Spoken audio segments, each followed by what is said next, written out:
கொள்ளளவில் part 4 பார்க்கலாம். 7 centimetre உள்ள ஆரமுள்ள ஒரு உள்ளீடற்ற கோளத்தின் உட்புறமாக ஒரு சர்க்கஸ் வீரர் மோட்டார் சைக்கிளில் சாகசம் செய்கிறார். அந்த சாகச வீரர் சாகசம் செய்ய கிடைத்திடும் உள்ளீடற்ற கோளத்தின் உட்புற பரப்பு யாது? ஸோ ஒரு ஆரம் நமக்கு எவ்வளோ கொடுத்துட்டாங்கன்னா 7 மீட்டர்னு சொல்லி கொடுத்துட்டாங்க.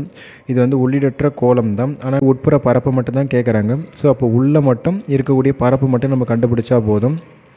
டைரெக்டாக நம்ம கோலத்துக்குடைய பரப்பளவு மட்டும் நம்ம போட்டு நம்ம சப்ஸ்டியூட் பண்ணி ஆன்சர் கொண்டு வந்துடலாம். ஸோ இப்போ கோலத்தின் வந்து பரப்புக்கு வந்து நம்ம ஃபார்முலா வந்து பார்த்தோம்னா 4πr². ஸோ அப்போ 4 இன்ட்டு பையோட வேல்யூ 22/7 இன்ட்டு ஆர் வந்து நமக்கு கொடுத்தாச்சு கொஸ்டின்லேயே. ஸோ 7 இன்ட்டு 7 அப்படியே போட்டு நம்ம கேன்சல் பண்ணோம்னா ஸோ 616ன்னு சொல்லி வரும். ஏன்னா நமக்கு வந்து உள்ள ஒரு 6 வெளியே ஒரு 6 அப்படின்னு இருக்குதுன்னு வேணால் நம்ம சொல்லியிருந்தாங்கன்னா நமக்கு ஸோ அந்த உள்ளீடற்ற ஒரு கோலமாக நம்ம கன்சிடர் பண்ணியிருக்கலாம். ஆனால் இதுக்கு நம்ம வந்து அந்த மாதிரி கன்சிடர் பண்ண முடியாது. ஒரே ஒரு 6 மட்டும் தான் நம்ம கொடுத்துருக்காங்க. அது டைரெக்டாக நமக்கு கோலத்தினுடைய பரப்பு மட்டும் போட்டு நம்ம கண்டுபிடிச்சிடலாம்.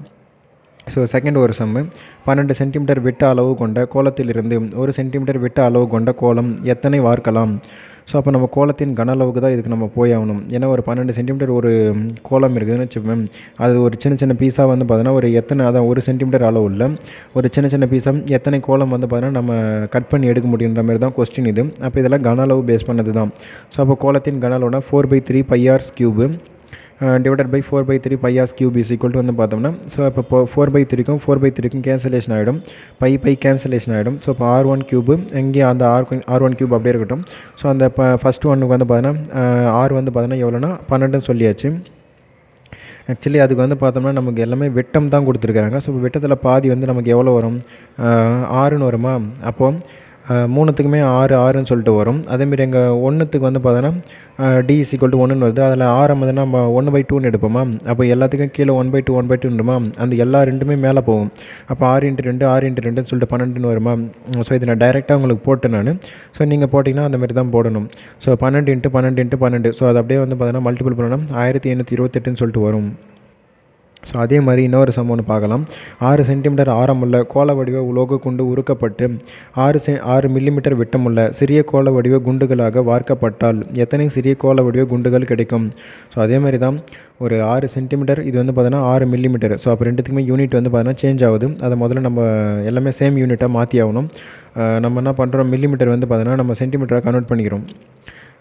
அதேமாதிரி தான் கோலத்தின் கன அளவு தான் இதுக்குமே கண்டுபிடிக்கணும். ஸோ 4/3πr³ 4/3πr³ ரெண்டுத்தையும் மேலே போட போகிறோம், கீழே ஒன்று போட போகிறோம். ஸோ கேன்சல் பண்ண ஆன்சர் வரப்போகுது. ஸோ ஃபஸ்ட் ஒன் பார்த்திங்கன்னா நமக்கு r = 6 சென்டிமீட்டர்னு சொல்லிட்டாங்க. செகண்ட் ஒன் பார்த்தோன்னா d = 6 மில்லிமீட்டர் விட்டம் சொல்லிட்டாங்க. அதெல்லாம் பாதி தான் எனக்கு ஆரமாக இருக்கும். r = வந்து பார்த்தீங்கன்னா 3 மில்லிமீட்டரு. ஸோ அதை நான் வந்து சென்டிமீட்டராக கன்வெர்ட் பண்ணுறேன் அப்படின்னா 10 மில்லிமீட்டர் = 1 சென்டிமீட்டர்னா அப்போ எனக்கு தேவை வந்து பார்த்தீங்கன்னா 1 மில்லிமீட்டர் தான். அப்போ 1/10 சென்டிமீட்டர்னு அதை கன்வெர்ட் பண்ணிக்கணும். அப்போ என்ன வரும்னா எனக்கு 3/10 சென்டிமீட்டராக இதை மாற்றிட்டேன். ஸோ அதேமாரி எத்தனை முறைனா 6 × 6 ஏன்னா க்யூப் இருக்கிறதுனால கீழே வந்து பார்த்திங்கன்னா 3/10 3/10 போடுவேன். அந்த 3/10மே மேலே மல்டிபிள் ஆகிடும் அப்படியே. ஸோ அப்படியே நீங்கள் கேன்சலேஷன் பண்ணிங்கன்னா ஸோ 2 2 2 அப்படியே பெருக்கிட்டிங்க அப்படின்னா ஸோ 8000 சொல்லிட்டு வரும் நமக்கு ஆன்சர். அடுத்ததாக இன்னொரு சம்மு, 16 சென்டிமீட்டர் ஆரமுள்ள ஒரு உலோக பந்து உருக்கப்பட்டு 2 சென்டிமீட்டர் ஆரமுள்ள சிறு பந்துகளாக வார்க்கப்பட்டால் எத்தனை பந்துகள் கிடைக்கும்? ஒரு 16 சென்டிமீட்டர் ஆரமுள்ள ஒரு பந்து இருக்குது. அது நம்ம 2 சென்டிமீட்டராக வந்து பார்த்தோன்னா எத்தனை ஒரு பந்துகளாக நம்ம மாற்ற முடியும் மாதிரி கேட்டிருக்காங்களா? ஸோ அதேமாரி தான் கோலத்தின் கன அளவு டிவைட் பை இன்னொரு கோலத்தின் கன அளவுன்னு போட்டிங்களா? ஸோ கேன்சல் பண்ணால் எல்லாமே நம்ம கேன்சலேஷன் ஆகிடும் தெரியும். ஸோ அதனால் 16 × 16 × 16 டிவைட் பை ஸோ 2 × 2 × 2 ஸோ இதுக்கு எல்லாமே யூனிட் வந்து கரெக்டாக இருக்குது. ஸோ அப்படியே கேன்சலேஷன் பண்ணுங்கள், அப்படியே மல்டிபிள் பண்ணி ஆன்சர் போடுங்க. 512ன்னு வரும். அடுத்ததாக இன்னொரு சம்மு, 32 சென்டிமீட்டர் ஆரம் கொண்ட ஒரு உலோக கோலத்தை உருக்கி 2 சென்டிமீட்டர் ஆரம் கொண்ட சிறிய கோலமாக மாற்றினால் எத்தனை கோலங்கள் கிடைக்கும் சொல்லி கேட்டுக்கிறாங்களா? ஸோ அதே மாதிரி தான் இதுக்கு வந்து பார்த்திங்கன்னா ஸோ அப்போ மேலே 32 போட போகிறோம், கீழே 2 × 2 × 2 ஸோ கேன்சலேஷன் பண்ணிங்கன்னா 4096ன்னு சொல்லிட்டு வரும். 12 சென்டிமீட்டர் ஆரம் உள்ள ஒரு உலோக குண்டானது உருக்கி 3 வந்து பார்த்தோன்னா சிறு கோலங்களாக மாற்றப்படுகிறது. முதல் 2 கோலங்களின் ஆரங்களின் வந்து பார்த்தோன்னா 6 சென்டிமீட்டர் மற்றும் 8 சென்டிமீட்டர் எண்ணில் 3வது கோலத்தின் ஆரம் காண்க. ஸோ அப்போ நம்ம என்ன பண்ணுறாங்கன்னா, இங்கே ஒரு 12 சென்டிமீட்டர் ஒரு கோலம் இருக்குது. அதை சின்ன சின்ன பீஸாக வெட்டி வந்து பார்த்தோன்னா நம்ம வந்து ஒரு 3 பீஸாக வந்து பார்த்தோன்னா மாற்றிட்டாங்க. ஆனால் அதில் ஒரு பீஸ் வந்து பார்த்தோன்னா என்னென்னு தெரியல. அப்போ என்ன பண்ணுவாங்க, அப்போ கோலத்துக்கான கன அளவு ஈக்குவல் டு நம்ம கண்டுபிடிச்ச அந்த 3 கோலத்துக்குமே கன அளவு போட்டுருவோம். ஒன்றுத்துக்கு மட்டும் தெரியாமல் இருக்கிறதுனால அதை அப்படியே வச்சுப்போம். ஸோ 4/3 πr கியூபு அதேமாதிரி 3 முறை எழுதிட்டிங்களா, ஏன்னா 3 கோலமாக நம்ம மாற்றிருக்கிறோம். ஸோ எல்லாத்துக்கும் காமனாக வந்து 4/3 π அப்படியே வெளியேற்றிங்கன்னு வச்சுக்கோங்க. இந்த 4/3 πக்கும் இந்த 4/3 πக்கும் கேன்சலேஷன் ஆகிடும். ரிமைனிங் என்ன இருக்குன்னா, இங்கே r கியூப் இருக்கும், அங்கே r1 கியூப், அங்கே r2 கியூப், அங்கே r3 கியூப்னு இருக்கும். அப்படியே இருக்கட்டும். நமக்கு ஆர் கியூப் வந்து பார்த்தோன்னா ஃபஸ்ட்டு இருக்கிற அந்த பெரிய கோலம். ஸோ 12 கியூப் அதை அப்படியே வச்சுப்போமா. ஸோ அதுக்கப்புறமா இருக்க நம்ம கொஸ்டினில் கொடுத்த மாதிரி 8 கியூபு ப்ளஸ் ஆர் கியூபு. இன்னொன்று தெரியாததுனால அது எக்ஸஸ் கியூப் அப்படியே வச்சுக்கிறோம். மீதி இப்போ என்ன பண்ணுங்கள், அது கியூப் பண்ணி அந்த வேல்யூ எல்லாம் ஆட் பண்ணி ஒரு பக்கமாக கொண்டு வந்து மைனஸ் பண்ணிவிடுங்க. அப்போ மைனஸ் பண்ணிட்டீங்கன்னா x's cube is equal to 1000 சொல்லிட்டு வரும். அது கியூப் ரூட் எடுத்தோம் அப்படின்னா எக்ஸஸ் ஈக்குவல் டு 10ன்னு சொல்லிட்டு வந்து நிற்கும் நமக்கு ஆன்சரு. அடுத்ததாக வந்து பார்த்தோம்னா, ஒரு கோலத்தின் ஆரமானது மற்றொரு கோலத்தின் ஆரத்தில் பாதி எனில் அவற்றின் வந்து பார்த்தோன்னா கன அளவுகளின் விகிதம் சொல்லிட்டு கேட்டுக்கிறாங்களா. அப்போ கோலத்தின் கன அளவுகளின் விகிதம் அப்படின்னா 4/3 πr1 ஆர் கியூபு ஒரு ரேஷியோ சிம்பிள் போட்டுங்க. அப்புறமா 4/3 × πr கியூபு நமக்கு ஆரங்களின் விகிதம் சொல்லிட்டு கொடுத்தாங்க. அப்போ வந்து பார்த்தோன்னா ஒரு கோலத்தின் ஆரமானது மற்றொரு கோலத்தின் ஆரத்தில் பாதி அப்படின்னு சொல்லிட்டாங்க. அப்போ 1 எக்ஸ்னா இன்னொன்று x/2 இருக்க போகுது, அவ்வளோதான். அப்படியே டைரெக்டாக தான் நீங்கள் சப்ஸ்டியூட் பண்ணுங்க பார்க்கலாம். x/2 the whole power cube into x's cube. So x's cube ரெண்டு பக்கம் கேன்சலேஷன் ஆகிடுமா. ஸோ 2 கியூப் பண்ணால் 8 ஆகிடுமா. ஸோ அப்போ அந்த 8 வந்து பார்த்தீங்கன்னா கிராஸ் மல்டிப்ளை பண்ணி அண்ணன் பக்கம் தள்ளி விட்டுருங்க. அப்போ 1:8ன்னு சொல்லிட்டு வந்துடும் ஆன்சரு. 6 சென்டிமீட்டர் ஆரம் கொண்ட ஒரு கோள வடிவ பலூன் வந்து பார்த்தோன்னா காற்று செலுத்தப்படும் பொழுது அதன் ஆரம் 12 சென்டிமீட்டர் ஆக அதிகரிக்கிறது. ஆரம்ப நிலையிலும் இறுதி நிலையிலும் பலூனின் கன அளவுகளின் விகிதம் யாது. ஸோ ஒரு 6 சென்டிமீட்டர் ஆரம் இருக்குது. அப்புறமா என்ன பண்ணுறாங்கன்னா, அந்த பலூனில் காற்று ரொம்ப அதிகமாகும் போது ஆரம் என்பது 12 சென்டிமீட்டர் மாறுது அப்படின்ட்டாங்க. அப்போ எனக்கு 2 ஆரம் கிடச்சிச்சு, R1 R2ன்னு சொல்லிட்டாங்க. அதனுடைய கன அளவுகளின் விகிதம். ஸோ இப்போ டைரெக்டாக நமக்கு கோலத்தின் கன அளவுக்கான ஃபார்முலாக்கு போயிடுமா. 4/3 πr கியூபு இன்னொன்று 4/3 πr கியூபு. அந்த 4/3 பைக்கு கேன்சலேஷன் ஆகிடும். நமக்கு வந்து பார்த்தீங்கன்னா R1 R2 6 இது பண்ணலாம். அது கொஞ்சம் அடித்து சிம்பிளிஃபை பண்ணிக்கிங்களேன். 1r 6 2r பண்ணால் அப்போ 1:2. R1 பார்த்தீங்கன்னா 1, அது 1 கியூப் பண்ணால் 1 தான் வரும், 2 கியூப் பண்ணால் 8ன்னு வருமா. ஸோ அப்போ 1:8 தான் ஆன்சராக வந்து நிற்க நமக்கு. 3 சென்டிமீட்டர் ஆரம் கொண்ட ஒரு கோள வடிவ பலூனில் காற்று செலுத்தப்படும் பொழுது அதன் ஆரம் 9 சென்டிமீட்டராக அதிகரித்தால் அவ்விரு நிலைகளில் பலூன்களின் கன அளவுகளின் விகிதத்தை காண்க. ஸோ அதே மாதிரி சம்மு தான் இதுவுமே. முதல்லையே நான் வந்து பார்த்திங்கன்னா எனக்கு தேவை ஆரம் கொடுத்துட்டான். ஸோ கன அளவு கேட்குறேன், அதுவும் கோலத்துக்கு. அப்படின்னா மற்றது எல்லாமே கேன்சலேஷன் ஆகிட்டு எனக்கு தெரியும் இது. ஸோ அப்போ என்ன பண்ணுங்கள், அதை 3 9 அடித்து சிம்பிளிஃபிகேஷன் பண்ணோன்னா 1:3ன்னு வந்துடுமா. அப்போ அதை கன அளவுனா அதை கியூப் பண்ணால் போதும். நான் அப்போ 1:3 கியூப் பண்ணோம் அப்படின்னா வந்து 27ன்னு சொல்லிட்டு வரப்போகுது, அவ்வளோதான் டைரெக்டாக. ஸோ இந்தமாரி சம்மெல்லாம் வந்தால் ஒரு 2 சம்மு நீங்கள் வந்து பார்த்தோன்னா பாருங்கள். மீதி சம் எல்லாம் டைரெக்டாக ப்ராக்டிஸ் பண்ண பாருங்கள். ஸோ 1:27ன்னு வந்துடும். ஸோ அதேமாதிரி தான் இன்னொரு சம்மு. கோலத்தின் ஆரங்கள் வந்து பார்த்தீங்கன்னா கொடுத்துடும். இன்னைக்கு கன அளவுன்னு வச்சுப்போமே. ஸோ அதை அப்படியே கியூப் பண்ணுங்கள். 4 கியூப் பண்ணால் 64, 7 கியூப் பண்ணால் 343 வந்துட போகுது, அவ்வளோதான். ஸோ 7 சென்டிமீட்டர் ஆரம் கொண்ட ஒரு கோள வடிவ பலூனில் காற்று செலுத்தப்படும் போது அதன் ஆரம் 14 சென்டிமீட்டர் எனில். ஸோ அதே மாதிரி சம்பவம் தான் R1 இது R2 அப்படியே 1 7 2 7 14. ஸோ 1 கியூப் பண்ணால் 1 தான், அப்புறமா 2 கியூப் பண்ணால் 8. ஸோ 1:8ன்னு சொல்லிட்டு வந்துடும். ஸோ 2 கோளங்களின் ஆரங்களின் விகிதம் 1:2 எனில் அவற்றின் புறப்பரப்புகளின் விகிதம். ஸோ அதுக்கு வந்து பார்த்தீங்கன்னா கன அளவு கேட்டாங்க, கியூப் பண்ணிட்டாங்க. ஸோ கோளங்களின் வந்து பார்த்தீங்கன்னா பரப்பு அப்படின்னா நமக்கு தெரியும் 4πr² சொல்லிட்டு தெரியும். அப்போனா வந்து அந்த 4πக்கு ரெண்டுத்துமே கேன்சலேஷன் தான் போது. அப்போ என்ன பண்ண போகிறோம், ஆரை ஸ்கொயர் பண்ண போகிறோம். நமக்கு 6 கொடுத்துட்டாங்க கொஸ்டின்லேயே. அதை ஸ்கொயர் பண்ண என்ன வரப்போகுது. அப்போ 1 ஸ்கொயர் பண்ணால் 1 தான், 2 ஸ்கொயர் பண்ணால் 4, 1:4 டைரெக்டாக போடுங்க நீங்கள் எல்லாருமே. ஒரு கோள வடிவ பலூனில் வந்து பார்த்தீங்கன்னா காற்று உந்தப்படும் பொழுது அதன் ஆரம் என்பது 12 சென்டிமீட்டரில் இருந்து 16 சென்டிமீட்டராக உயர்கிறது.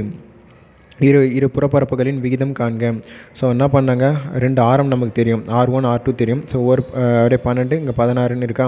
ஸோ இது என்ன பண்ணுங்கள், வந்து 4ஆல் அடித்தேன் அப்படின்னா 3 4 12 4 4 16ன்னு வருமா. ஸோ அப்போ 3:4 அதை வந்து பார்த்தீங்கன்னா நான் ஸ்கொயர் பண்ணிக்கிறேன். ஸோ அப்போனா 9:16ன்னு வருமா, அவ்வளோதான் டைரெக்ட். ஏன்னா பரப்பு தானே கேட்குறாங்க அவங்க, அதனால் நான் ஸ்கொயர் பண்ணிக்கிறேன் நான். ஸோ இரு கோளங்களின் புறப்பரப்புகளின் விகிதம் 9:25 என்ற விகிதத்தில் உள்ளது எனில் அவற்றின் கன அளவுகளின் விகிதம்.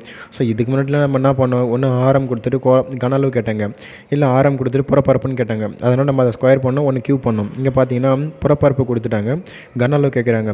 அப்போ நான் என்ன பண்ணணும்னா புறப்பரப்பில் இருந்து அதை ஏவாக அதாவது ஆறாக மாற்றணும். 6லிருந்து அதை கியூப் பண்ணி கன அளவாக மாற்றணும். அப்போ நான் டைரெக்டாக சொல்கிறேன், பரப்பு கொடுத்துருக்காங்களா, அப்போ அதுக்கு ஸ்கொயர் ரூட் எடுத்துருங்க. ஸ்கொயர் ரூட் எடுத்திங்கன்னா சம் வேல்யூஸ் வந்துடும் நமக்கு. அதை க்யூப் அப்படியே க்யூப் பண்ணிவிடுங்க. க்யூப் பண்ணிங்கன்னா நமக்கு கன அளவு கிடச்சிடும். ஸோ இப்போ பார்க்கலாம். 9க்கு வந்து ஸ்கொயர் ரூட் எடுத்தோன்னா 3 வந்துடும். 5க்கு ஸ்கொயர் ரூட் எடுத்தோம்னா என்னது 25க்கு ஸ்கொயர் ரூட் எடுத்தோன்னா 5 வந்துடுமா. அப்போ R1 R2 நமக்கு என்னது 3:5 வந்துடும் நமக்கு. அதை அப்படியே க்யூப் பண்ணுங்கள். 3 க்யூப் பண்ணோம்னா 27 வந்துடுமா. 5 க்யூப் பண்ண 127 வந்துடுமா. அவ்வளோதான் answer. So R1 square புறப்பரப்புகள்னால் 4πr², இன்னொன்று 4πr². 4πக்கு கேன்சலேஷன் ஆகிடும். அது அப்புறம் ரிமைனிங் என்ன இருக்கும், R1 ஸ்கொயர்னு இருக்குமா, அதுதான் 9. R2 ஸ்கொயர்னு இருக்கும், அதுதான் 25. ஸோ அதிலிருந்து நம்ம என்ன பண்ணோம், ஸ்கொயர் ரூட் எடுத்து R1 R2ன்னு சொல்லிட்டு கண்டுபிடிக்கணும். அது ஸ்கொயர் ரூட் எடுத்தோம்னா 9க்கு 3 வருமா. 25க்கு ஸ்கொயர் ரூட் எடுத்தோம்னா 5ன்னு சொல்லிட்டு வரப்போகுது. அப்புறமா இதிலிருந்து நம்ம என்ன பண்ண முடியும், கோலத்தின் கன அளவுக்கான ஃபார்முலா போடுவோமா, போட்டு அதுக்கப்புறமா R1 R2ஓட வேல்யூ போட்டு க்யூப் பண்ணுவோம். ஸோ அதுதான் நம்ம டைரெக்டாக நான் வந்து இது இப்படியே போடுங்கன்னு சொல்கிறேன். ஸோ இரு கோலங்களின் பரப்புகளின் விகிதம் சொல்லி கொடுத்துட்டாங்க. இப்போ கன அளவுகளின் விகிதம் கேட்குறாங்களா. ஸோ இது பரப்பு கொடுத்துருக்கோம். அப்போ நான் இதுக்கு ஸ்கொயர் ரூட் எடுக்க போகிறேன். அப்போ 4க்கு ஸ்கொயர் ரூட் எடுத்தோம்னா 2, 25க்கு ஸ்கொயர் ரூட் எடுத்தோம்னா 5. இப்போ அதை நான் க்யூப் பண்ண போகிறேன். 2 க்யூப் பண்ணோம் அப்படின்னா 8ன்னு வரும். 5 க்யூப் பண்ணால் 125 வந்துடுமா. ஸோ டைரெக்டாக போட்ட ஆன்சரு. ஸோ இரு கோலங்களின் பரப்பளவுகளின் விகிதம் என்பது பார்த்தோன்னா 1:4 எனில் அவற்றின் வந்து பார்த்தோன்னா அவற்றின் கன அளவுகளின் விகிதம் கேட்குறாங்களா. ஸோ இது வந்து பார்த்தோன்னா பரப்பளவு. ஸோ அதேமாரி தான் 1க்கு ஸ்கொயர் ரூட் எடுத்தோம்னா 1 தான், 2க்கு ஸ்கொயர் ரூட் எடுத்தோம்னா 2ன்னு வரும். அது க்யூப் பண்ணோம்னா 1க்கு க்யூப் பண்ணால் 1 தான், 2 க்யூப் பண்ணால் 8ன்னு வந்துடும். ஸோ 1:8. அதேமாரி இரு கோலங்களின் வலைபரப்புகளின் விகிதம் 9:16 எனில் அவற்றின் வந்து பார்த்தா கன அளவுகளின் விகிதம் கேட்குறாங்களா. ஸோ அதேமாரி தான் இப்போ நான் 9க்கும் 16க்கும் நான் என்ன பண்ண போகிறேன், ஸ்கொயர் ரூட் எடுக்க போகிறேன். 3 வந்து பார்த்தீங்கன்னா 4ன்னு வந்துடுமா. இப்போ நான் 3 க்யூப் பண்ணேன் அப்படின்னா 27 வரும். 4 க்யூப் பண்ணால் 64 வரும். ஏன்னா கன அளவுக்கு கோசம். ஸோ மீதியெல்லாம் நீங்கள் ஃபார்முலாவில் சப்ஸ்டிட் பண்ண தந்தாலும் போடலாம், இல்லை டைரெக்டாக போட தந்தாலும் போடலாம். ஸோ A என்பது X அளவு பக்கம் உள்ள ஒரு கனச்சதுரம். ஸோ இங்கே என்ன சொல்லிட்டாங்கன்னா, A என்பது ஒரு X அளவு பக்கம் உள்ள ஒரு கனச்சதுரம். B என்பது X என்ற ஆரம் கொண்ட ஒரு கோலம். Aயின் கன அளவுக்கு Bயின் கன அளவுக்கும் இடையே உள்ள விகிதம் கேட்டுக்கிறாங்க. Aன்றது ஒரு கனச்சதுரம், Bன்றது ஒரு கோலம். அதுக்கான ஒரு பக்க அளவு ரெண்டுத்துக்குமே கொடுத்துட்டாங்க, அதுக்கு ஆரமும் கொடுத்துட்டாங்க. ஸோ ரெண்டுத்துக்கும் கன அளவு சொல்கிறாங்க. நம்ம கனச்சதுரத்தின் கன அளவுனா A3, கோலத்தின் கன அளவுனா 4/3πr3. அதனோட விகிதம் தான் கேட்குறாங்கனால அப்படியே எழுதிக்குங்க. ஏக்கு நமக்கு பக்கம் கொடுத்துட்டாங்க எக்ஸ்ன்னு சொல்லிட்டு. அப்போ இது x3. அங்கே r=xன்னு தான் கொடுத்துருக்காங்க. அப்போ 4/3π x3 ரெண்டு பக்கம் x3 கேன்சலேஷன் ஆகிடும். ரிமைனிங் இருக்கும் 4/3πன்னு இருக்குமா. அந்த 3 மட்டும் இந்த பக்கம் கிராஸ் மல்டிபிள் தள்ளி விட்டுடுங்க. அப்போ 3:4πன்னு வந்துடுமா. ஒரு கோலத்தின் கன அளவு மற்றும் புறப்பரப்பு ஆகியவற்றின் வந்து பார்த்தீங்கன்னா விகிதம் என்ன. ஒரு கோலத்தின் கன அளவு மற்றும் புறப்பரப்பு ஆகியவற்றின் வந்து பார்த்தீங்கன்னா விகிதம் என்னன்னு சொல்லி கேட்டிருக்காங்களா. ஒரு கோலத்தின் கன அளவு மற்றும் புறப்பரப்பு ஆகியவற்றின் வந்து பார்த்தீங்கன்னா விகிதம் என்னன்னு சொல்லி கேட்டிருக்காங்க. ஸோ நமக்கு கோலத்தின் கன அளவுனா டைரெக்டாக ஃபார்முலா எடுத்து அப்படியே எழுதுங்க. அதேமாதிரி கோலத்தின் புறப்பரப்புனா அதுக்கு அப்படியே ஃபார்முலா எடுத்து எழுதுங்க. 4/3πr3 ரேஷியோன்னு போட்டுக்கணும். 4πr² போட்டுக்கிங்களா. அப்போ ரெண்டு பக்கமும் 4π கேன்சலேஷன் ஆகிடும். 2 ஆருக்கு ஒரு 6 போயிடுச்சுன்னா இங்கே ரிமைனிங் ஒரு 6 இருக்கும். அப்போ இந்த 3 மட்டும் இருக்கு, என்ன பண்ணுங்கள், அதை என்னென்ன பக்கம் தள்ளி விட்டுருங்க. அப்போ 6:3 மாறிடுமா. ஸோ அடுத்ததாக வந்து பார்த்தோம்னா நம்ம கோலத்தில் இருக்கக்கூடிய எல்லா சம்முமே முடிச்சிட்டோம். அப்புறமா நம்ம பார்க்க வேண்டியது பார்த்தோம்னா அரைக்கோலத்துக்கு பார்க்கலாம். ஸோ அரைக்கோளத்தில் வந்து பார்த்திங்கன்னா ஃபார்முலா இருக்குது. அரைக்கோளத்தின் கன அளவு அப்படின்னா 2/3πr3. மொத்த பரப்புனா 3πr². வலைபரப்புனா 2πr². அங்கே பார்த்தோம் கோலத்துக்கான கன அளவு அப்படின்னா 4/3πr³ பார்த்தோம். இங்கே என்ன பண்ணாங்க, அதில் அரைக்கோளம் அப்படின்னா வந்து பார்த்தீங்கன்னா அதில் பாதி எவ்வளோ 4/3ன்னும் போது அதில் டிவைட் பண்ணி 2 போட்டிங்கன்னா என்ன ஆகுனா 4 2 2 4 ஆகிடுமா. அப்போ 2/3πr³ மட்டும் மாறிடும். ஸோ மொத்த பரப்பு அப்படின்னும் பொழுது அங்கே 4πr² போடுவோம். அங்கேருந்து 1 மட்டும் குறைஞ்சி இங்கே 3πr² மாறுது. வலைபரப்புன்னும் பொழுது நமக்கு வந்து வலைபரப்புன்னும் பொழுது வந்து கோலத்துக்கு வலைபரப்புன்னும் பொழுது 4πr² தான். மொத்த பரப்புனாலும் 4πr² தான். ஆனால் அரைக்கோளத்துக்கு மட்டும் வலைபரப்புன்னும் போது 2πr². இதை மட்டும் கொஞ்சம் ஞாபகம் வச்சுக்கோங்க. ஸோ 2/3πr³ கன அளவு, 3πr² மொத்த பரப்பு, வலைபரப்புனா 2πr². ஸோ அதேமாரி தான் உள்ளிடற்ற கோலம், உள்ளிடற்ற அரைக்கோளத்துக்கான கன அளவு கேட்டாங்கன்னா 2/3π ஸோ r³ -r³. அந்த ஆறுன்ற இடத்துல மட்டும் இந்த பெரிய ஆறு சின்ன ஆறு மட்டும் போட்டுக்குங்க, அவ்வளோதான். மொத்த பரப்பு அப்படின்னும் பொழுது π × 3r² ப்ளஸ் வந்து பார்த்தீங்கன்னா r². வலைபரப்புன்னும் போது 2π × r² plus of r². So நம்ம சம்மு போடும்பொழுது இந்த உள்ளிடற்ற கோலத்துக்கெல்லாம் ரொம்ப பெருசாக ஃபார்முலா நம்ம யூஸ் பண்ண மாட்டோம். ஆனால் வெறும் ஃபார்முலாவே நமக்கு கொஸ்டினாக கேட்க போகிறாங்க அப்படின்னா அதுக்காகோசம் தான் நம்ம ஃபார்முலா எல்லாமே மனப்பாடம் பண்ணுறோம், வேறு எதுக்குமே கிடையாது. எங்கள் சம்மு பொறுத்த வரைக்காலும் அரைக்கோலன்னும் பொழுது மேக்ஸிமம் கன அளவு தான் வச்சு போடுவோம். மொத்த பரப்பு கூட கொஞ்சம் ரேராக தான் யூஸ் பண்ணுவோம் நம்ம. ஸோ இப்போ வந்து பார்த்தோம்னா உள்ளிடற்ற அரைக்கோளத்தின் வந்து பார்த்தோன்னா மொத்த புறப்பரப்பு நம்ம தான் சொல்லிடும்ல, உள்ளிடற்ற அரைக்கோளத்துக்கு மொத்த புறப்பரப்பு கேட்டிருக்காங்க. ஸோ அப்போ பை இன்ட்டு 3r² + r² சதுர அலகுகள். உள்ளிடற்ற அரைக்கோளத்தின் மொத்த புறப்பரப்பு பை இன்ட்டு 3r² + ஒரு r² சதுர அலகுகள். 6 மீட்டர் வந்து பார்த்தோன்னா விட்டம் கொண்ட ஒரு கோளத்தின் வந்து பார்த்தோன்னா அரைக்கோளத்தின் கன அளவு காண்க. நமக்கு என்ன கொடுத்துட்டாங்கன்னா, ஒரு 6 மீட்டர் விட்டம் கொண்ட ஒரு கோளம் இருக்குது. சரி, ஆனால் நமக்கு கொஸ்டின் என்ன, அரைக்கோளத்தின் கன அளவு தான் கேட்குறாங்க. அப்போ d எவ்வளோ, 6. அதில் பாதி 3 சொல்லியாச்சு. அரைக்கோளத்தின் கன அளவு எவ்வளோ, 2/3 πr³. ஸோ டைரெக்டாக அப்படியே சப்ஸ்டிட் பண்ணுங்க பார்க்கலாம். 2/3 × 22/7 r³ ஆரோட வேல்யூ 3 × 3 × 3. ஸோ அப்படியே போட்டு கேன்சலேஷன் பண்ணிங்கன்னா 18 பைன்னு சொல்லிட்டு வந்துடும் நமக்கு. ஏன்னா இங்கே கொஸ்டினில் பார்த்தீங்கன்னா ஆப்ஷனில் அப்படியே பை வச்சுட்டு தான் இருக்காங்க, பைக்கு வேல்யூ சப்ஸ்டிட் பண்ணல. ஸோ அதனால் நாமளும் அப்படியே 18 பைன்னு கொடுத்துருவோம். ஸோ ஒரு திண்ம அரைக்கோளத்தின் கன அளவு எவ்வளோனா 29,106 கன சென்டிமீட்டர். 2/3 பங்கு கன அளவு உள்ள மற்றொரு அரைக்கோளம் இதிலிருந்து செதுக்கப்படுமானால் புதிய அரைக்கோளத்தின் ஆரம் என்ன? நமக்கு என்ன பண்ணிட்டாங்கன்னா, ஒரு அரைக்கோளத்தின் கன அளவு கொடுத்துட்டாங்க. அப்போ 2/3 πr³ 29,106ன்னு தெரியும். அதுலேயே அதாவது இந்த 29,106ல் 3/2 பங்கு எவ்வளோன்னு முதல்ல கண்டுபிடிக்கணும். இதுதான். இப்போ இந்த 3 தான் வந்து பார்த்தீங்கன்னா 29,106னா, அப்போ அதில் எனக்கு 2 பங்கு எவ்வளோ அப்படின்னா 2/3 × 29,106ன்னு சொல்லிட்டு கேன்சல் பண்ணிங்கன்னா நமக்கு ஒரு வேல்யூ வந்து கிடச்சிரும். அதாவது 19,404ன்னு கிடச்சிரும். இப்போது இந்த கன அளவுக்கு தான் நம்ம வந்து பார்த்தோம்னா ஆரம் கண்டுபிடிக்கணும். அப்போ 2/3 πr³ 19,404. ஸோ 2/3 × பையோட வேல்யூ 22/7, r³ அப்படியே இருக்கட்டும். ஏன்னா நம்ம கண்டுபிடிக்க வேண்டியது 6 தான் கண்டுபிடிக்கணும். ஸோ இதை நீங்கள் அப்படியே கேன்சல் பண்ணிங்க அப்படின்னா நமக்கு ஆரோட வேல்யூ என்னன்னு சொல்லிட்டு வரும் அப்படின்னா r³ 21 × 21 21. ஆரோட க்யூப் ரூட் எடுத்தோம்னா 21ன்னு சொல்லிட்டு வந்துடும். அரைக்கோளத்தின் கன அளவு 19,404 எனில் வந்து பார்த்தோன்னா அதன் ஆரம். ஸோ இப்போ மேலே போட்டோம் இல்லையா, அதே சமுதாயம் இது. ஸோ பாதியிலிருந்து கொடுத்துட்டு இருக்காங்களா. ஸோ அப்போ r³ எடுத்தோம்னா 21 சொல்லிட்டு வரும். ஸோ r ரூட் எடுத்தோம் அப்படின்னா r³ ரூட் எடுத்தோம்னா r = 21 சொல்லிட்டு வந்துடுமா. ஒரு அரைக்கோளத்தின் கன அளவு 1152 பை சென்டிமீட்டர்³ எனில் வந்து பார்த்தோன்னா அதன் வளைந்த வெளிப்பரப்பின் பரப்பளவு கேட்டுக்கிறாங்களா. நமக்கு தேவை வந்து பார்த்தோன்னா அரைக்கோளத்தின் கன அளவு கொடுத்துட்டாங்க. ஸோ நமக்கு கேட்குறாங்க என்னென்னா வெளிப்பரப்பு கேட்குறாங்க. அப்போ நான் அந்த அரைக்கோளத்தின் கன அளவில் இருந்து ஆர் கண்டுபிடிக்கணும். ஆர் கண்டுபிடிச்சிட்ட பிறகு வலைப்பரப்புக்கான ஃபார்முலாவை போட்டுருவோம். நான் வெளிப்புற பரப்பு வலைப்பரப்பு எல்லாம் ஒன்று தான். ஸோ 2/3 × πr³ 1152 × ஒரு பை. ஸோ பைக்கு பை கேன்சலேஷன் ஆகிடும். 2,576 வந்துடும். r³ 576 × ஒரு 13. ஸோ அதை பெருக்கிட்டோம் அப்படின்னா வந்து பார்த்தோன்னா நமக்கு க்யூப் ரூட் எடுத்தோம் அப்படின்னா r = 12ன்னு சொல்லிட்டு வந்துடும். அப்புறமா வலைப்பரப்பு கேட்குறாங்களா. இப்போ 2 πr² தான் நமக்கு ஆப்ஷனில் பார்த்தோம்னா பையோட வேல்யூ அப்படியே தான் இருக்குது. சரி, அதனால் பை எதுவும் பண்ண வேணாம். ஆரோட வேல்யூ மட்டும் கொடுத்து ஸ்கொயர் பண்ணுவோம். 12 ஸ்கொயர் பண்ணால் 144 வரும். அது 2ஆல் பெருக்கணும் அப்படின்னா 288 பையன் மட்டும் வந்துடும். ஒரு திண்ம அரைக்கோளத்தின் விட்டம் என்பது 2 சென்டிமீட்டர் எனில் அதனுடைய மொத்த புறப்பரப்பு நமக்கு தேவை வந்து பார்த்தோன்னா விட்டம் d கொடுத்துட்டானா. ஸோ அரைக்கோளம் வேறு சொல்லிட்டாங்க. ஸோ மொத்த புறப்பரப்புனா நமக்கு தெரியும் 3 πr² சொல்லிவிட்டு. ஸோ டியில் பாதி நமக்கு 6 = 1 தெரியும். அப்போ 3 × π × r² வேல்யூ நமக்கு என்னது 1 தான். 1 ஸ்கொயர் பண்ணால் 1 தான் வரப்போகுது.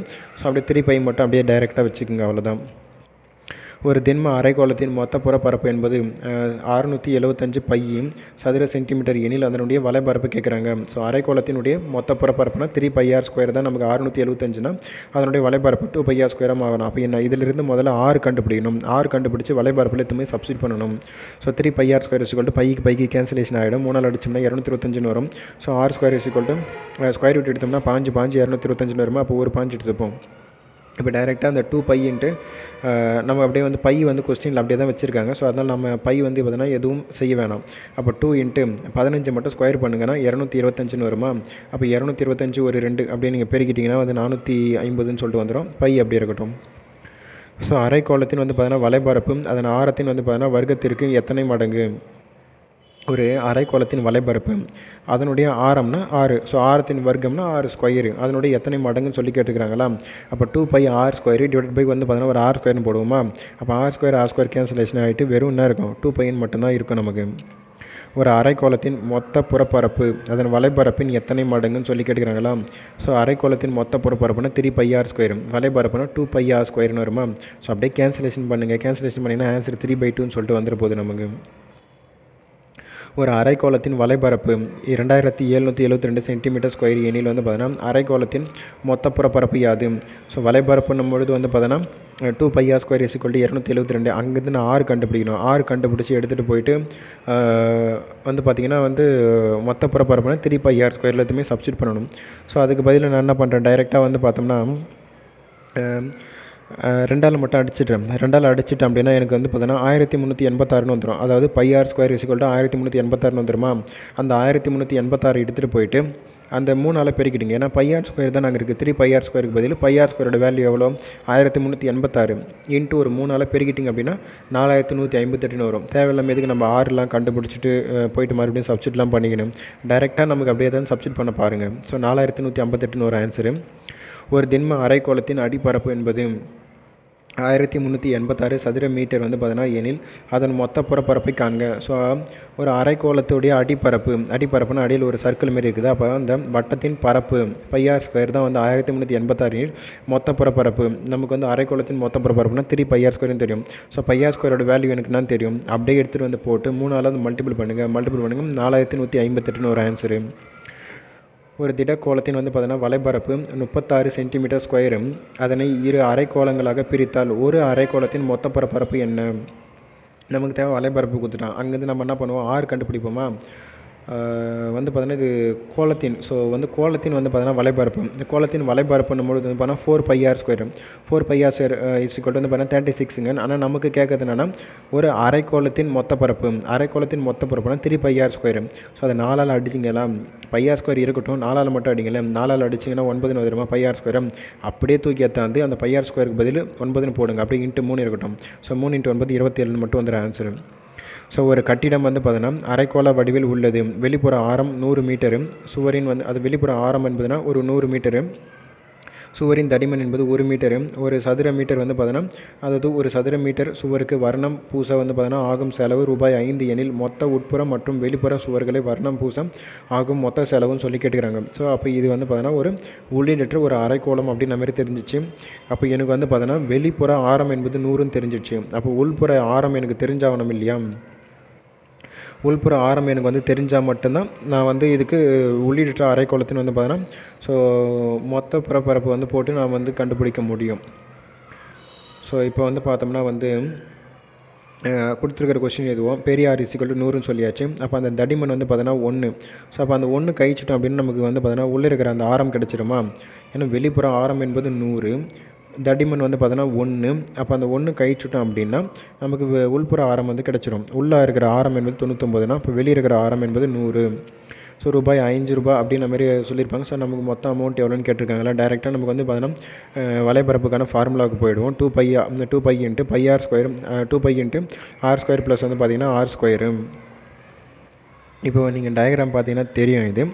ஸோ வெளிப்புற ஆரம் என்பது 100 மீட்டர் அப்படின்னா அந்த தடிமன் வந்து பார்த்திங்கன்னா அதுதான் 1 மீட்டரு. ஸோ நமக்கு உள்புற ஆரம்னா ஸோ அதிலிருந்து நம்ம அந்த 100லேருந்து அந்த கேப் இருக்குதுங்க இல்லையா, அந்த பாதை மாரி இருக்குதுங்க இல்லையா, அந்த தடிமன் அதை 1 கழிச்சிட்டோம் அப்படின்னா 99ன்னு வந்துடுமா உள்ளே இருக்கிற ஆரம்.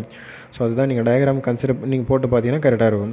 ஸோ வந்து இப்போ டைரெக்டாக நமக்கு சொல்யூஷனில் வந்து பார்த்திங்கன்னா டைரெக்டாக சப்ஸ்டிட் பண்ணிவிடும். 2 × 22/7 பெரிய ஆறு நமக்கு தெரியும் 100ன்னு சொல்லிட்டு, சின்ன ஆறு எவ்வளோனா 99 தெரியும். அப்படியே ஸ்கொயர் பண்ணுங்கள் சம் வேல்யூ வரும். ஸோ அதை அப்படியே நீங்கள் பெருக்குனீங்க அப்படின்னா அதுக்கான ஆன்சர் வந்து பார்த்திங்கன்னா 12,000 அதாவது 1,24,463.4ன்னு வரும். இது வந்து பார்த்திங்கன்னா ஜஸ்ட்டு வேல்யூ மட்டும்தான். இப்போ தான் நமக்கு வந்து பார்த்திங்கன்னா ₹5 அப்படின்னு சொல்லிட்டு மல்டிபிள் பண்ணி மொத்தமாக எவ்வளோ வந்து பார்த்திங்கன்னா ஆகும் அந்த பெயிண்ட் அடிக்கிறதுக்கு அப்படின்ற மாதிரி மொத்த அமௌண்ட்டு கண்டுபிடிக்க போகிறோம்.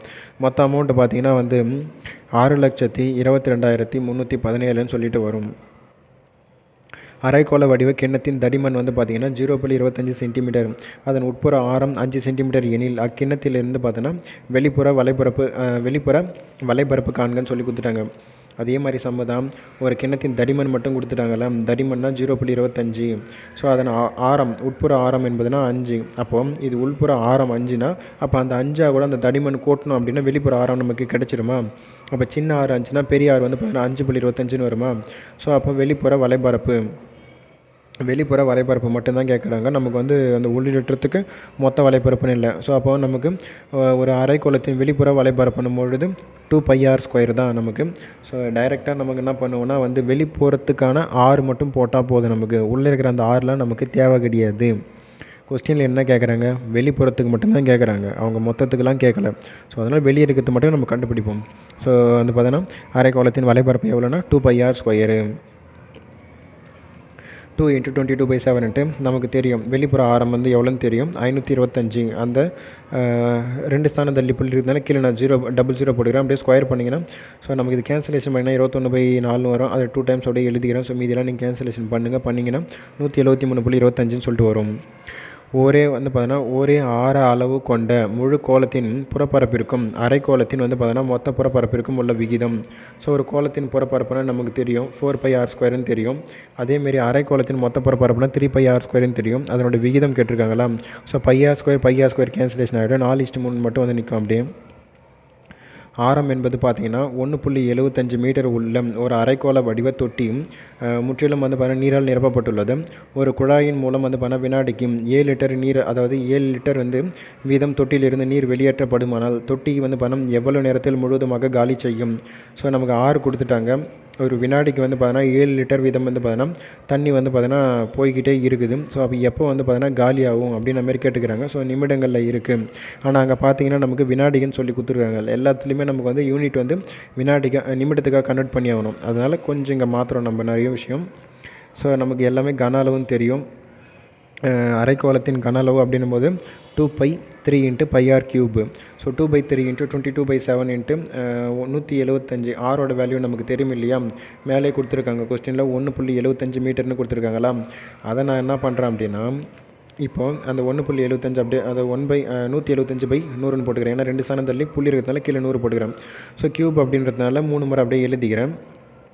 அடுத்ததாக பார்த்தீங்கன்னா நமக்கு வந்து வினாடிக்கு 7 லிட்டர் வந்து பார்த்தீங்கன்னா தண்ணி வந்து போய்கிட்டே இருக்குது. ஸோ அப்போ 7 போட்டுக்கிறேன் நான். இங்கே வந்து பார்த்திங்கன்னா நமக்கு மீட்டர் இருக்குது. மீட்டர் வந்து பார்த்திங்கன்னா நான் என்ன பண்ணுறேன்னா லிட்டருக்காக மாற்றுறேன் நான். ஒரு மீட்டர் = வந்து பார்த்திங்கன்னா 100 லிட்டர் 1000 லிட்டர் அப்படின்ற மாதிரி வரும் இல்லையா. ஒரு மீட்டர் = நான் என்ன பண்ணுறேன் 1000 லிட்டரு. ஸோ அதை நான் எழுதிக்கிறேன் நான். டிவைடட் பை வந்து பார்த்திங்கன்னா நமக்கு வந்து இங்கே வந்து வினாடின்னு இருக்குது. வினாடியை வந்து பார்த்திங்கன்னா நான் நிமிடமாக மாற்றுறேன் அப்படின்னா 60ஆல் பெருக்கிட்டால் வந்து பார்த்திங்கன்னா மாறிடுமா நமக்கு. வினாடிக்கு நமக்கு தேவை வினாடியை நிமிடமாக மாற்றணும் அப்படின்னா 60ஆல் பெருக்கணும். அதை மட்டும் கொஞ்சம் ஞாபகம் வச்சுக்கோங்க. மீதி எல்லாம் அப்படியே நீங்கள் கேன்சலேஷன் பண்ணிங்க அப்படின்னா 1925/72ன்னு வரும். அதை கேன்சல் பண்ணிங்கன்னா 26.7ன்னு வரும். நமக்கு இங்கே என்னன்னா வினாடின்னு இருக்குது. வினாடிக்கு 7 லிட்டர் வீதம் தண்ணி வந்து வெளியேறுது அப்படின்னா நமக்கு தேவை நிமிடங்களுக்கு வேணும். ஏன்னா ஆப்ஷனில் நிமிடங்களுக்கு கொடுத்துருக்காங்க. அதனால் இங்கே 60ன்னு போடுறோம் டிவைடடில், வேறு ஒன்றுமே இல்லை. இந்த அளவுக்கு ஏன்னா நமக்கு இதே மாதிரி வந்து செவ்வகங்களில் கூட நிறைய நம்ம வந்து கனச்செவ்வகத்து கூட நிறைய நம்ம இந்த மாதிரி பார்த்துருப்போம். ஏன்னா வந்து இந்த கிலோமீட்டர் வந்து பார்த்திங்கன்னா மீட்டராக மாற்றி வந்து மணி வந்து நிமிடத்துக்காக மாற்றுவோம், நிமிடத்திலிருந்து வந்து வினாடிக்காக மாற்றுவோம். ஸோ இந்த மாதிரிலாம் நீங்கள் வந்து மாற்ற கற்றுக்கிட்டீங்க அப்படின்னா இந்த சம் வந்து ஓரளவுக்கு உங்களுக்கு ஈஸியாக தான் இருக்கும். அதுதான் இந்த இடத்துல ட்விஸ்ட்டு. அந்த இடத்துல நீங்கள் சரியாக ஆன்சர் பண்ணிட்டீங்கன்னா ஸோ மற்றபடிங்க கேன்சல்லாம் ஈஸியாக நீங்கள் பண்ணிவிடுவீங்க. ஸோ அதுக்கப்புறம் அவ்வளோதான். இதுக்கப்புறம் நம்ம அரைக்கோளத்தில் இருக்கிற சம்ஸ் எல்லாமே முடிஞ்சிச்சு. ஸோ இதுக்கப்புறம் நம்ம மிக்சடு ஷேப்ஸ் பார்க்க போகிறோம். ஸோ ஃபஸ்ட்டு அதில் கனச்சதுரமும் கனச்செவ்வகமும் சேர்ந்த மாதிரி இருக்கக்கூடிய சம்ஸ் பார்ப்போம். 6 சென்டிமீட்டர் × 12 சென்டிமீட்டர் × 15 சென்டிமீட்டர் அளவு உள்ள ஒரு செவ்வக துண்டு மீதமில்லாமல் கனச்சதுர வடிவிலான துண்டுகளாக வெட்டப்படுகிறது எனில் குறைந்தபட்ச எண்ணிக்கையிலான கனச்சதுரங்களை காண்க. ஸோ இதே மாதிரி சம்மு நம்ம வந்து 2D ஷேப்ஸில் பார்த்துருக்குறோம். மிக்சடு ஷேப்ஸில் 2D ஷேப்ஸில் பார்த்துருக்குறோம். அது தெரிஞ்சிச்சுன்னா உங்களுக்கு வந்து பார்த்திங்கன்னா கீழே கமெண்ட் பண்ணுங்கள். இப்போ என்ன பண்ணோன்னா இங்கே குறைந்தபட்ச அப்படின்னு கேட்டுக்கிறாங்கல்ல, இதேமாரி அதிகபட்ச அப்படின்னு கேட்டாங்கன்னா நம்ம என்ன பண்ணுவோம், நம்ம 2D சம்ஸில் போட்டிருப்போம். ஸோ இப்போ நம்ம இங்கேயும் வந்து பார்த்தோன்னா போடுவோம். ஸோ ஃபஸ்ட்டு கொடுத்துருக்காங்க இல்லையா, அது வந்து பார்த்தீங்கன்னா செவ்வகம் நம்ம வந்து பார்த்தீங்கன்னா சதுரமாக மாற்றுறோம். ஸோ 6, 12, 15 இதிலிருந்து வந்து பார்த்தீங்கன்னா காமனாக வந்து பார்த்தீங்கன்னா அந்த ஃபேக்டரைஸ் பண்ணிங்க. ஸோ 3ஆம் பாட்டில் அடிப்போமா. ஸோ 1 3 3 2 3 6 4 3 12 5 3 5 வருமா. ஸோ இதுக்கப்புறம் எதுவும் சிம்பிளிஃபை பண்ண முடியாது, அப்படியே இருக்கட்டும். ஸோ இப்போ பார்த்தீங்கன்னா இந்தமாரி ஃபேக்டரைசிங் நீங்கள் பண்ணிட்டீங்க அப்படின்னா நமக்கு வந்து கொஸ்டினில் பார்க்கணும். குறைந்தபட்சம் அப்படின்னு கேட்டாங்கன்னா ரிமைண்டர் என்னென்ன வந்திருக்குதோ அதை பெருக்கிட்டிங்க அப்படின்னா உங்களுக்கு ஆன்சராக வந்துடும். இல்லை நமக்கு வந்து அதிகபட்சம் எவ்வளோன்னு கேட்டுக்கிறாங்களோ நமக்கு வந்து அந்த பொதுவாக இருக்கக்கூடிய டேர்ம்ஸு அந்த 3 இருக்குது பார்த்தீங்களா, அதுதான் நமக்கு ஆன்சராக வந்திருக்கும். ரிமைண்டர் வந்து குறைந்தபட்சம்னு கேட்டாங்கன்னா நமக்கு ஆன்சராக வரும். அதிகபட்சம்னு கேட்டாங்கன்னா நமக்கு அந்த பொதுவாக இருக்கக்கூடிய டேர்ம்ஸ் வந்து பார்த்தீங்கன்னா ஆன்சராக வந்துடும். ஸோ அப்படி இல்லைனாலுமே நீ இவங்க என்ன கொடுத்துருக்காங்க, ஸோ 6, 12, 15 டிவைடட் பை நான் பொதுவான வேல்யூ எடுத்துகிட்டுக்கிறேன். அதை கனச்சதுரம் இல்லையா, அப்போ க்யூப் வரும் இல்லையா, அப்போ 3 × 3 × 3. ஸோ அப்படியே கேன்சலேஷன் பண்ணிங்கன்னா ஆன்சர் என்ன வரப்போகுது, அதே 40 தான் வரப்போகுது. 4 5 20ங்களா, அப்போ 20 × 2 பெருக்கினீங்கன்னா 40 வரப்போகுது. இதேமாரி ஏன்னா நீங்கள் நிறைய சம் நம்ம அங்கே 2Dயில் அந்தமாரி தான் இது பண்ணியிருப்போம். இந்தமாரி சம்ஸ் இப்போ ரீசன்ட் டைம்ஸில் கேட்குறாங்க. ஒரு செவ்வக நீச்சல் தொட்டின்னு வந்து பார்த்தீங்கன்னா நீளம். ஸோ அதேமாதிரி இப்போ வந்து பார்த்திங்கன்னா இந்த 2023 மே மந்த்துக்கு மேலே வந்து அதாவது 2024 ஜனவரியிலிருந்து 2023 வந்து பார்த்திங்கன்னா இந்த மே மந்த்துக்கு மேலே 2024 ஜனவரிக்குள்ளவே இப்போ பார்த்தோம் இல்லையா, இந்த மாதிரி சம்ஸ் வந்து கிட்டத்தட்ட ஒரு 5 இல்லை 6 சம்ஸ் நமக்கு இதே மெத்தடில் ரிப்பீட்டட் ஆகிருக்கு. ஸோ ரீசெண்ட் டைமில் டிஎன்பிஎஸ்சியில் இந்த மாதிரி மெத்தட்ஸில் கொஸ்டின் எடுக்கிறாங்கல்ல. ஸோ இதை நம்ம நல்லா பார்த்துக்கிட்டோம் அப்படின்னா வரப்போகிற குரூப் 4 கூட இந்த மாதிரி டைப்பில் கொஷின்ஸ் எடுக்கிறதுக்கான வாய்ப்பு அதிகம். ஸோ ஒரு செவ்வக நீச்சல் தொட்டியின் நீளம், அகலம், ஆழம் முறையே வந்து 60, 40, 1.5 மீட்டரு. இத்தொட்டிக்கு டைல்ஸ் பதிக்க 50 சென்டிமீட்டர் பக்கம் கொண்ட சதுர டைல்ஸ்கள் எத்தனை தேவைப்படும்? ஸோ அவ்வளோதான். கன அளவு போடுங்க. செவ்வகத்துக்கான கன அளவு, சதுரத்துக்கான கனசதுரத்துக்கான கன அளவு போடுங்க. சாரி, இங்கே என்ன கொடுத்துருக்காங்கன்னா வந்து சதுர டைல்ஸ்னு சொல்லி கொடுத்துருக்காங்க. நமக்கு வந்து கனச்சதுரம்னு சொல்லி கொடுக்கல. 50 சென்டிமீட்டர் வந்து பார்த்திங்கன்னா சதுர டைல்ஸு. அப்போது 60, 40, 15 டிவைடட் பை வந்து பார்த்தோன்னா நமக்கு 50 × 50ன்னு போட போகிறோம். ஆனால் இங்கே வந்து பார்த்திங்கன்னா அங்கே மீட்டராக இருக்குது, இங்கே வந்து பார்த்திங்கன்னா சென்டிமீட்டராக இருக்குது. அதேமாரி வந்து பார்த்தோன்னா ஒரு தொட்டியில் நம்ம டைல்ஸ் பதிக்கிறோம் அப்படின்னா வந்து கன அளவுன்னு நம்ம போட்டுட்டோம் அப்படின்னா வந்து மொத்தமே ரொம்பிடும். அப்போனா வந்து தண்ணியெல்லாம் நம்ம தொட்டியில் வந்து விடவே முடியாது. ஸோ அதனால் செவத்துக்கு மட்டும்தான் பதிக்கிறோம். அப்போ 4 பக்கம் செவத்துக்கு பதிப்போம், அதுக்கப்புறம் தரையில் பதிப்போம், அவ்வளோதானே. அப்போ 4 பக்கம் செவருனா அப்போ அதுக்கு சுற்றளவு, அது மீன் என்ன சொல்கிறாங்கன்னா வலைபரப்பு. ஸோ அதுக்கான வலைபரப்புனா 4 பக்கம் சுவர்களுக்கான வலைபரப்பு பண்ணும்போது 2 × L + B × H. ஸோ அடிப்பரப்பு பண்ணும்போது L × B. ஸோ அப்போ அந்த வேல்யூவில் நீங்கள் சப்ஸ்டியூட் பண்ணுங்கள். சப்ஸ்டியூட் பண்ணிவிட்டு மல்டிபிள் பண்ணி ஆட் பண்ணிட்டீங்கன்னா 2700 வந்துடும். ஸோ இப்போ தான் நம்ம என்ன பண்ணுறோன்னா அது டிவைடட் பை வந்து பார்த்தோன்னா எத்தனை சதுர டைல்ஸ் வந்து பார்த்தோன்னா நம்ம பதிக்கணும் அப்படின்ற மாதிரி கேட்குறாங்க இல்லையா. ஸோ 50 சென்டிமீட்டரு அது வந்து பார்த்திங்கன்னா நம்ம வந்து 50 × 50ன்னு சொல்லிட்டு எழுதுமா. ஏன்னா வந்து பரப்பு தானே கேட்குறாங்க. மேலேயும் பரப்பு கீழேயும் பரப்புன்னும் பொழுது சதுரத்துக்கான பரப்புன்னும் பொழுது A² வருமா. சென்டிமீட்டரில் இருக்குது, நம்ம மீட்டராக கன்வெர்ட் பண்ணுறோன்னா 50/100ன்னு போடுவோமா. ஸோ அதேமாதிரி தான் 50/100 50/100ன்னு வரப்பொழுது அந்த 2 100மே நான் மேலே கொண்டு போய் மல்டிபிள் ஆக்கிக்கினேன். ஸோ அப்போ தான் நீங்கள் டைரெக்டாக அப்படியே கேன்சலேஷன் பண்ணிங்கன்னா 10,800ன்னு சொல்லிட்டு வரும் ஆன்சரு. 3 சென்டிமீட்டர் × 18 சென்டிமீட்டர் × 108 சென்டிமீட்டர் அளவு உள்ள கனச்செவ்வகத்திலிருந்து 3 சென்டிமீட்டர் விளிம்பு அளவு கொண்ட எத்தனை கனச்சதுரங்கள் வெட்டலாம்?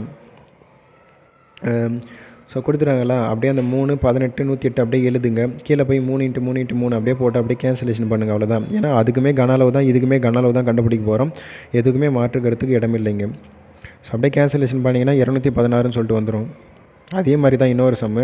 ஒரு அறையின் நீளம், அகலம், உயரம் முறையே 12 metre, 9 metre, 6 metre. So 1.5 metre நீளம் கொண்ட எத்தனை கனச்சதுர பெட்டிகளால் வந்து பார்த்தோன்னா இந்த அறையை முழுமையாக நிரப்பலாம்? ஸோ கனச்செவ்வகத்தின் கன அளவுனா L × B × H. கனச்சதுரத்தின் வந்து பார்த்தீங்கன்னா கன அளவுனா A³. அதே அந்த டைம் வந்து பார்த்தீங்கன்னா 3 டைம்ஸ் எழுத போகிறோமா. ஸோ அவ்வளோதான். கொஸ்டின் பாருங்கள், அது மீட்டர் இதுவும் மீட்டர் இருக்குது. ஆனால் இங்கே வந்து பார்த்தா 1.5 தான். அப்போ 15/10 15/10 வருமா. அப்போ 3 10 மேலே போய் மல்டிபிள் ஆகிடுமா. ஸோ கேன்சலேஷன் பண்ணிங்கன்னா 192ன்னு ஒரு ஆன்சரு. ஸோ உலோகத்தால் ஆன ஒரு கனச்சதுரத்தின் பக்க அளவு என்பது 12 சென்டிமீட்டரும் அதனை உருக்கி வந்து பார்த்தீங்கன்னா 18 சென்டிமீட்டர் நீளம் மற்றும் 16 சென்டிமீட்டர் அகலம் உள்ள ஒரு கனச்செவ்வகம் உருவாக்கப்பட்டால் அந்த கனச்செவ்வகத்தின் உயரத்தை காண்க. ஸோ கனச்செவ்வகத்தின் கன அளவுனா L × B × H. அதேமாதிரி கனச்சதுரத்தின் கன அளவுனா A³. ஸோ அப்படியே வேல்யூ சப்ஜெக்ட் பண்ணுங்கள், H மட்டும் இருக்கட்டும். மீதிலாம் கேன்சல் பண்ணிங்கன்னா H = 6ன்னு வந்துடும். 216 சென்டிமீட்டர் கியூபு கன அளவு கொண்ட இரு கனச்சதுரங்கள் வந்து பார்த்தீங்கன்னா இரண்டையும் சேர்த்து ஒரு கனச்செவ்வகம் உருவாக்கப்படுகிறது. அந்த கனச்செவ்வகத்தின் மொத்த பக்கத்தின் பரப்பு எவ்வளோன்னு சொல்லி கேட்டுக்கிறாங்க. மொத்த பக்க பரப்பின் மதிப்பு. ஸோ நமக்கு கன அளவு கொடுத்துருக்காங்க. கனச்சதுரத்தின் கன அளவுனா A³. அதிலிருந்து ஏவை கன்வெர்ட் பண்ணுங்கள். ஸோ ஏ கண்டுபிடிச்சோம் அப்படின்னா வந்து 6ன்னு சொல்லிட்டு வரும். அப்போது பக்கம் எல்லா பக்கமும் வந்து பார்த்தீங்கன்னா 6 6 தான் இருக்க போகுது. 2 கனசதுரங்கள ஒண்ணா மெர்ஜ் பண்ணுறோம். அப்போனா நமக்கு தேவை வந்து கனசெவ்வகத்தினுடைய மொத்த பரப்பு தான் தேவை. கனசெவ்வகத்தின் மொத்த பரப்புக்கான ஃபார்முலா நமக்கு தெரியும். 2 × LB + BH + LHன்னு சொல்லிட்டு தெரியும். ஸோ அப்போ நீங்கள் பார்த்தீங்கன்னா L வந்து பார்த்தோம்னா இந்த ஓவரால் நீட்டு மட்டும்தான். அப்போ 6 + 6னா ஸோ 12ன்னு வந்துடும். மற்ற எந்த சைடுமே சேஞ்சஸ் ஆகாது. ஸோ அதனால் L 12. அப்போ 12 × ஒரு 6 பெருக்கணும் அப்படின்னா 72. அதுக்கப்புறமா வந்து